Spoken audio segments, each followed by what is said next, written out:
মেঘনা নদীর পূর্ব পার যে বর্তমান বাংলাদেশের ওইদিকে কুশিয়ারা সিলেট অঞ্চলের যে শ্রীমঙ্গল এবং আমাদের মৌলভীবাজার, আর এদিক দিয়ে আস্তে আস্তে আপনার যখন এটা ফেনী হয়ে যখন সেটা বঙ্গোপসাগরে পড়ে, এই যে অঞ্চলটা ইভেন প্লেন ল্যান্ড চট্টগ্রাম এবং হিলি ল্যান্ড চট্টগ্রাম, মানে পার্বত্য চট্টগ্রাম এবং সমতল চট্টগ্রাম, এই সবগুলা অঞ্চল যার স্বাধীনতার ডিক্লেয়ার, অর্থাৎ ভারত যেদিন মার্চ করে আর ত্রিপুরা যেদিন মার্চ করে ভারতের সাথে, তার আগের দিন পর্যন্ত সেটা ত্রিপুরা অংশ ছিল, অফিসিয়াল গেজেট, এবং সেখানে সব রকমের অফিসিয়াল অর্ডার সেটা আমাদের এই ত্রিপুরা রাজ্য থেকেই। যে অংশটাকে চাকলা রসুনাবাদ বলা হয়, হ্যাঁ, চাকলা রসুনাবাদ বলা হয় যে অংশটা, সেটা মূলত ফেনীর এই পার্টটা পরে ফেনী থেকে আপনার মৌলভীবাজার হয়ে এদিকে শ্রীমঙ্গল হয়ে তারপরে কুমিল্লা ব্রাহ্মণবাড়িয়া, হ্যাঁ যে অংশটা, হ্যাঁ সেই অংশটা ইভেন নোয়াখালী পর্যন্ত সেটা চাকলা রসুনাবাদ। তো এই যে অঞ্চলটা, সেই অঞ্চলে মানে ভারত যখন ভাগ হয়, আপনি বলছেন যে ত্রিপুরা ওই সময়ে ভারতে মার্চ হওয়ার সময় এই জায়গাটাকে কেন ক্লেম করে না, আপনি এই বিষয়ে ক্লেম করেন? এক্স্যাক্টলি, অর্ধেকটা অংশ ত্রিপুরার, তা অবৈধভাবে বাংলাদেশ সরকার এনজয় করছে উইদাউট এনি ক্লেম অফ মানে ত্রিপুরা গভর্নমেন্ট। কারণ আপনি একটা সিম্পল কথা বলেন যে ভারত যখন স্বাধীন হয় তখন একটা কন্ডিশন দেওয়া হয়েছিল, সেই কন্ডিশনটা কি, যে অঞ্চলের প্রিন্সলি স্টেটের যিনি কিং, উনার ডিক্লেয়ার মোতাবেকই দেশটা ওই অঞ্চলে যাবে, এক পাকিস্তান, এক ইন্ডিয়া, আরেক তারা নিজেরা ইন্ডিপেন্ডেন্ট। তো এখন ভারতে আর ত্রিপুরার যিনি রাজা ছিলেন, উনি অলরেডি 3-4 মাস আগে ডিক্লেয়ার করেছিলেন যে আমরা ইন্ডিয়ার সাথে মার্চ করছি। এই কথা বলার পরেও কেন অর্ধেকটা অঞ্চল, যে অঞ্চলে প্রচুর পরিমাণে হিন্দু কমিউনিটি, বাঙালি কমিউনিটি রয়েছে, তাদেরকে মানে অল্টারনেটিভ শেল্টার, তাদেরকে শিফটিং না করে তাদেরকে ওই অঞ্চলে তাড়ানো হয়েছে, তাদেরকে ওই অঞ্চলে রেখে আসা হয়েছে। তারপর আপনারা জানেন এই 1947-এর পর থেকে কি পরিমাণ মানে মানুষের উপর টর্চার হয়েছে, মানুষ ঘরবাড়ি ছাড়তে হয়েছে, এবং এই টর্চারটা কিন্তু কমছে না।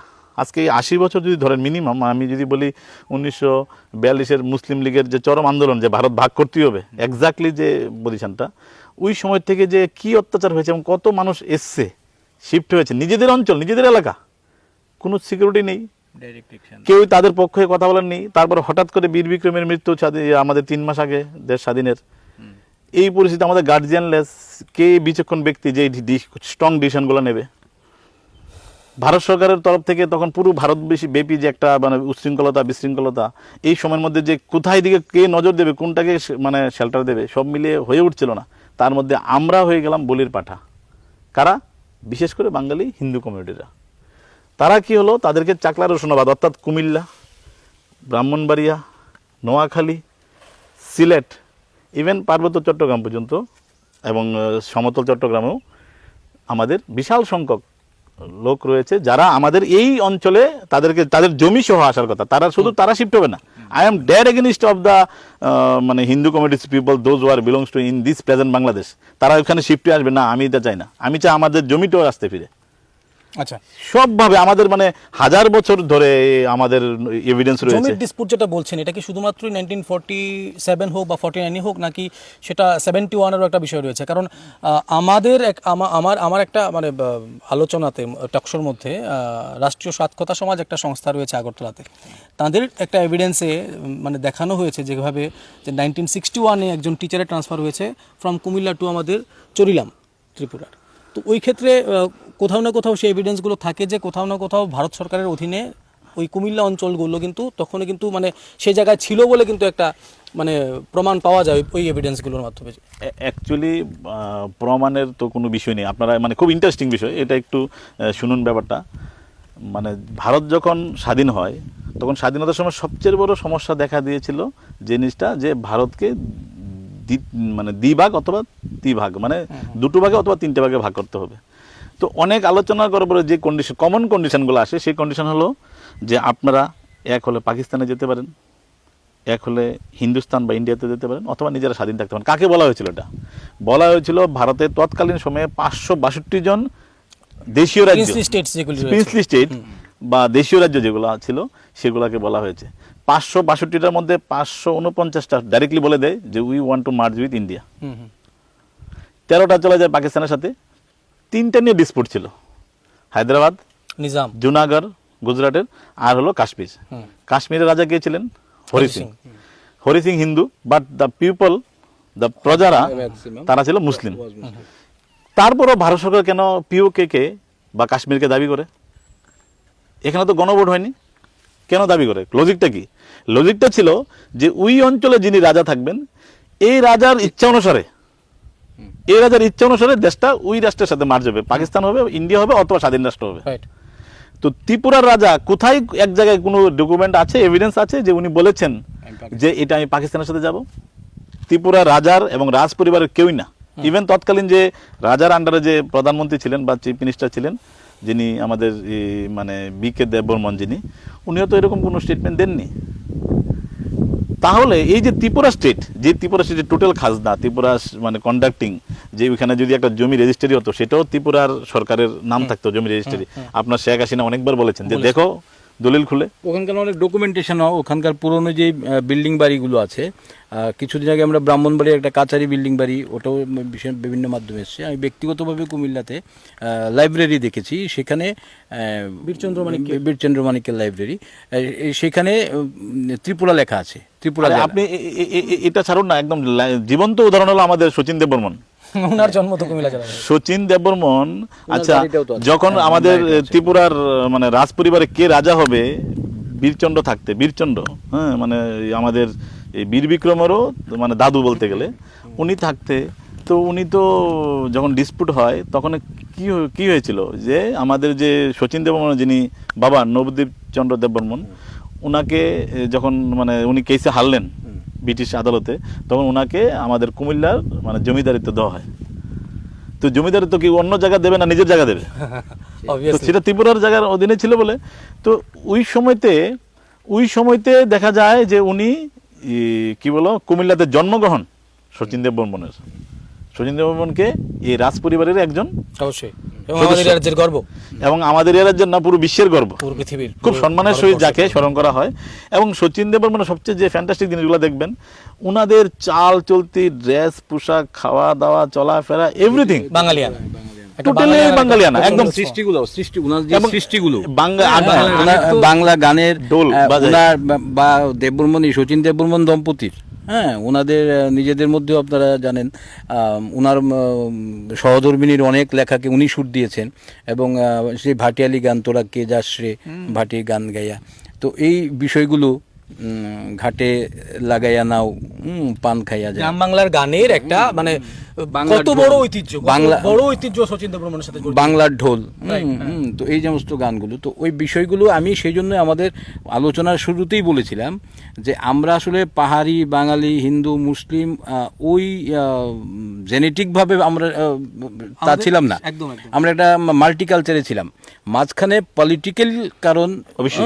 পলিটিক্যাল কারণ এবং পলিটিশিয়ানদের এবং কিছু কিছু রাজনৈতিক কুচক্রীদের আমি বলবো, তাদের জন্য অ্যাকচুয়ালি আমাদের মধ্যে এই যে পার্টিশনগুলো তৈরি হয়েছে, এবং এই পার্টিশনগুলো তৈরি হতে হতে একটা সময় এগুলো আজকের জায়গায় এসে দাঁড়িয়েছে, যে জন্য আজকে আমরা সত্যি এখানকার মানুষের ভাবনাটা একেবারেই অপ্রকৃত ভাবনা নয়, যে ওখানকার হিন্দু বাঙালিরা বা হিন্দু ধর্মাবলম্বীরা, কারণ আমরা তো দেখছি বিভিন্ন সামাজিক মাধ্যমেও দেখছি, হ্যাঁ, অ্যাকচুয়ালি কিছু কিছু ঘটনা ফেক হলেও কিন্তু অধিকাংশ ক্ষেত্রেই কিন্তু সত্যতা রয়েছে। হ্যাঁ, সত্যতাও রয়েছে।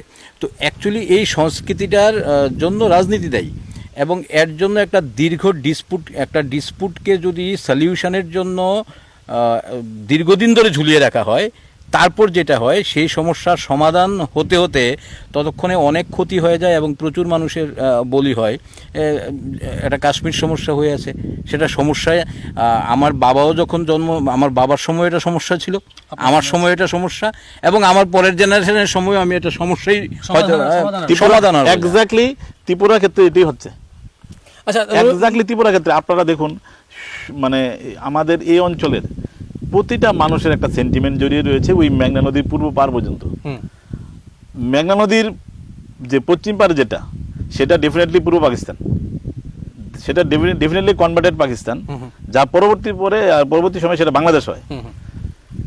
ওই অঞ্চলের কি পশ্চিম পাকিস্তানের লোকরা বর্তমান ত্রিপুরাতে যে কিছু মাইগ্রেশনের ব্যাপারটা রয়েছে, এই অঞ্চলে কিছু ঘটনা রয়েছে না সম্পূর্ণ চাকলা, রোশনাবাদ, কুমিল্লা, ব্রাহ্মণবাড়িয়া, এই অঞ্চলগুলোর মানে এখানে এখানে তাহলে একটা প্রশ্ন আমাদের এই আলোচনার মধ্য দিয়ে হয়তোবা আমাদের দর্শকদের মধ্যে জন্মাতে পারে, তাহলে কোনোভাবেও কি এই যে ল্যান্ড ডিসপিউটের কোনো সমাধান হতে পারে? এই যে চাকলা রোশনাবাদ সহকারে একটা বিস্তীর্ণ এলাকা বাংলাদেশের দখলে এখন রয়েছে, যেটা আপনি বলছেন, দাবি করছেন, এবং তার পেছনে তথ্য প্রমাণ রয়েছে সেটা ত্রিপুরার অভিচিত অঙ্গ ছিল, সেটা কি ফিরে পাওয়ার কোনো রকমের সম্ভাবনা বা সুযোগ রয়েছে? আমি আপনাকে আশ্বস্ত করতে চাই, সেটা 1%, 2%, 10% নয়, সেটা অ্যাবাভ 100% গ্যারান্টি রয়েছে এবং সম্ভাবনা রয়েছে। কিভাবে? এই অঞ্চলটা আমাদের। আপনারা আমাদের এখন যে পুরো পৃথিবীর যে ল্যান্ড ডিসপিউটের জন্য আমরা ইন্টারন্যাশনাল আদালতে মামলা করতে, কিছুদিন আগে জানেন আপনারা ছিটমহল নিয়ে আমাদের একটা ডিসপিউটের সমাধান হয়েছে।